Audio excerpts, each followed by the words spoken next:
At this point, you have to think that Todd Howard and the folks over at Bethesda are feeling a little relieved, mainly because the spotlight on Fallout 76 is kinda over for now, and the attention has shifted to BioWare and EA's Anthem. I said this with the whole Fallout 76 mess when it was ongoing from like November 2018 to February 2019, with a new controversy almost every week. It was amazing all the different ways that Bethesda figured out to anger fans. Shooting yourself in the foot consistently for months is something that probably deserves an award, but anyway, the spotlight is currently hovering over Anthem, and BioWare sure as hell just can't stop and won't stop making huge mistakes, which couldn't have come at a worse time, being that Ubisoft's The Division 2 has just launched. For the last week, it seems that BioWare has been bombarded with criticism from their Anthem community because of the way loot has been handled in this game. Now let me state, this has been an issue since day one of Anthem's release. As you can see just in this one graphic that was posted to the Anthem subreddit the other day,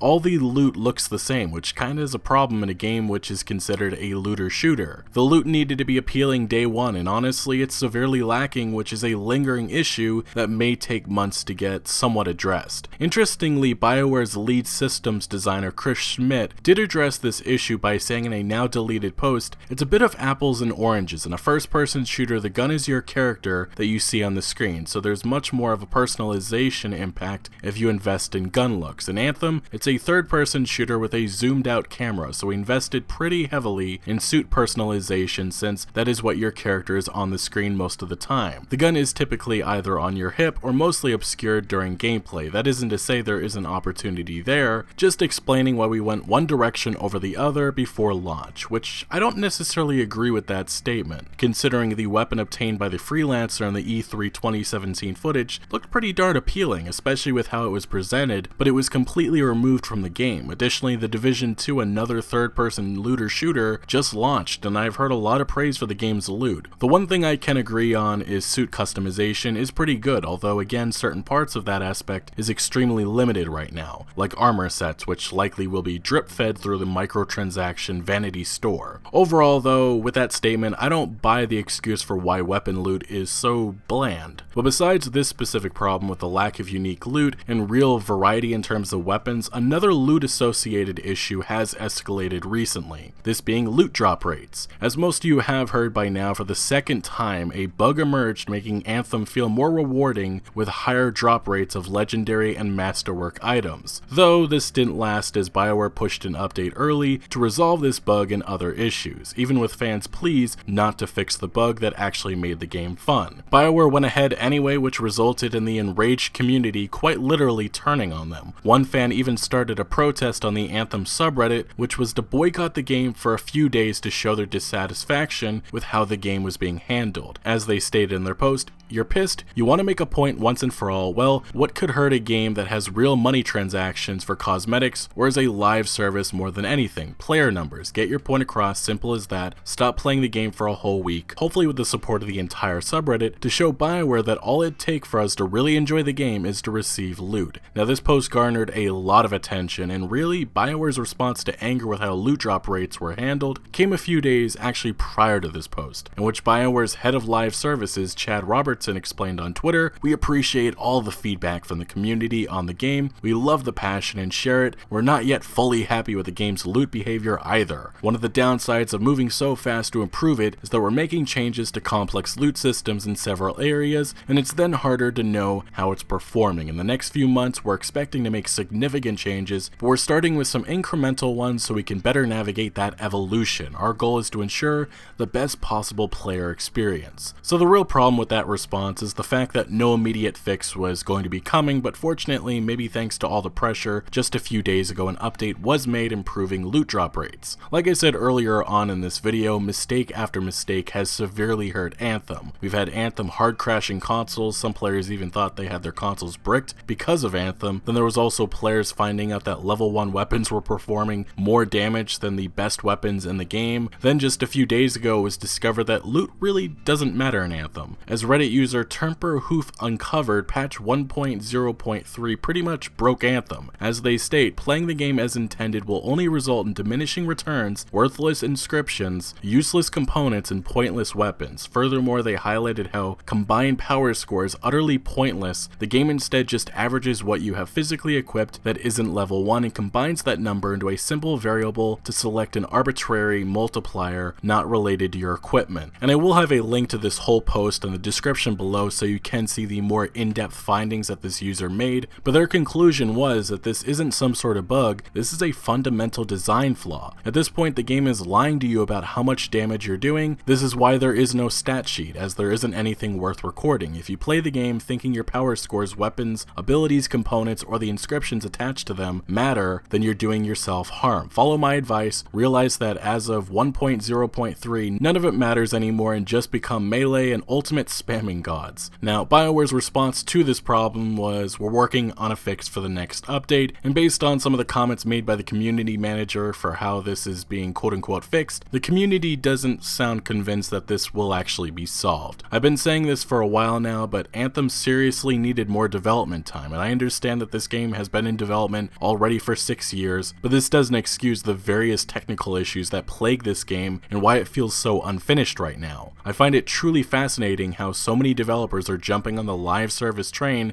and they're just failing. Anthem clearly had a rough development, something that we've explored in past videos, but I think some of the core issues here is that 1, multiple veteran and lead developers at BioWare left the company during development. 2, BioWare, like Bethesda, probably shouldn't have jumped on the live service bandwagon. It was something they were both clearly not ready for. And 3, there just appears to be some serious mismanagement. Anthem really could have been something special. It still is an enjoyable game, but it could have and maybe should have been so much better. As Nintendo legend Shigeru Miyamoto once said, a delayed game is eventually good, but a rushed game is forever bad. Maybe that isn't necessarily 100% true in this live service age, but there are design decisions made for Anthem that just didn't work, all contributing to that very unimpressive open critic score of a 61 out of 100 based off of 140 critic reviews. Additionally, Ubisoft's The Division 2 launched last week, and early physical sales numbers from the United Kingdom indicate that game was the best seller for the week, although it's been reported that physical UK sales are only 20% of what its predecessor achieved. For Anthem, well, it's already slipped outside the top 10. Looter shooters really haven't been selling all that well as of late,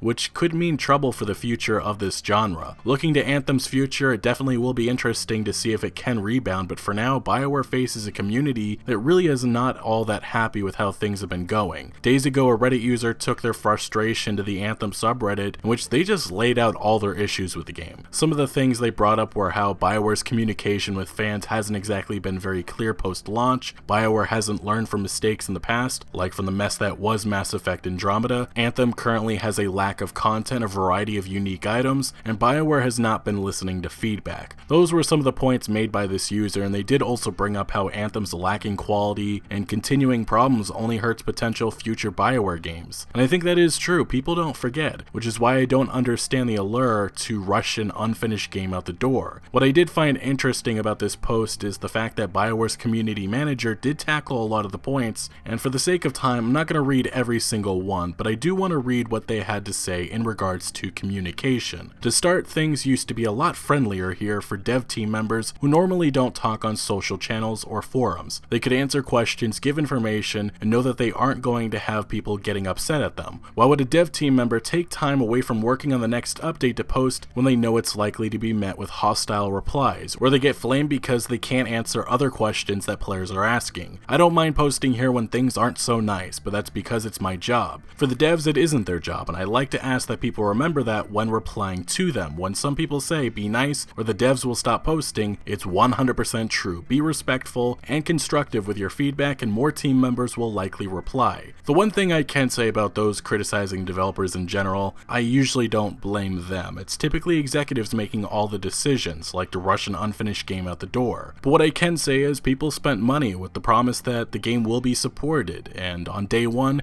the game was not completed, so people clearly were not not happy. Additionally, as we explored recently, some defenses coming from BioWare developers, like one bizarre response for why the game was missing many features that were shown in the E3 2017 and E3 2018 gameplay trailers, deserve to be criticized. Hostility is of course something I do not back and never will, but don't mix that up with criticism. The game 2 years ago looked much better, and we're not getting the full story, at least from BioWare, of why the game was downgraded in almost every aspect of the experience. Now, I never will agree with those being a-holes to developers, but there is a dissatisfaction with how Anthem has been handled, from that very misleading E3 2017 gameplay reveal trailer to now. If anything, maybe Andrew Wilson should be answering fan questions to why Anthem is what it is right now. We know the game endured a rough development, with various parts of the game being downgraded or removed, but there is no excuse for how messy this game has been since launch. Heck, there's even temporary stand-in assets that have been found in the world, an old monetization system that sounds a whole lot more egregious that must have been removed sometime in development, but an old entry about it wasn't removed. And then there's placeholder text for mission objectives. Anthem just really has been a mess, and hopefully it improves with time, but for now it has taken the spotlight away from other live service messes like Red Dead Online and Fallout 76. With Red Dead Online, we've talked about quite a few problems with that beta label many have been using to protect the very underwhelming online mode, and right now Rockstar Games is slowly drip feeding content. Eventually Red Dead Online will have a lot of content, but like with Anthem, I really am curious what audience will be left for it. What I find so crazy about Red Dead Online is the fact that Rockstar Games' sole attention is on that right now, and for some reason the single player quality has downgraded in certain aspects, and barely anything has been said about that. Just look at these comparison images taken from the original launch day version versus the patch that came in December. It appears that ambient occlusion lighting has been disabled for over 4 months. Here's some more images comparing the latest version versus the launch day version, and it has not been fixed yet. There's also other issues like the HDR and motion blur that remain unresolved, but that probably is because the online is the main thing they care about now, which is kinda disappointing. I'm still hopeful for single player DLC one day, but it's looking more and more doubtful. Now with Fallout 76, as of late, things have actually been okay. I mean, the game still isn't good, but the first real big update, Wild Appalachia, was a good start, and it launched just recently. The game has a long way to recovering, but what Bethesda is going to have to deal with is convincing those who felt burned launch day to return, and I still don't know if that'll happen. A good thing for them is the attention really has shifted away from Fallout 76 for now, which there's an encouraging roadmap in place, and for those who have enjoyed the game, at least finally you have some new content to play around with. But honestly, with all these live service games and the various controversies that they all seem to face, you just have to think the developers feel a sigh of relief when the attention shifts away. Will Fallout 76, Anthem, or Red Dead Online make a full recovery and bring in millions of new or returning players later on, once the games maybe improve? I don't know, but I hope other developers see the mistakes that keep being made and learn from them. Probably won't happen, but wishful thinking. It's unfortunate that in the AAA gaming world, every other release I have to be skeptical of if there will be a monetization scheme in place, or if the game will be unfinished or a buggy mess. But in conclusion, Anthem's just the latest live service mess. The attention has shifted away from Red Dead Online, Fallout 76, and you probably could even throw in Black Ops 4 and Battlefield 5, but this is like a revolving door. And there's one thing all these games have in common: they're all live service titles. I can almost guarantee a year from now there will be a whole new set of games facing scrutiny, and I bet you they will be all live service games. Anyway, what do you make of Anthem's latest problems? Let me know your thoughts down in the comment section below, but thank you for watching. Make sure to leave a like if you did enjoy this video or found any informative value, and make sure to follow my other social media accounts for updates on new videos. Links are always down in the description below. I'm most active on Twitter, giving opinions on news that I don't always get into video form, so make sure to follow me over there. Also check out my Discord for all sorts of discussion on games, and again, thank you for joining. Consider subscribing for more videos like this, and I'll see you later.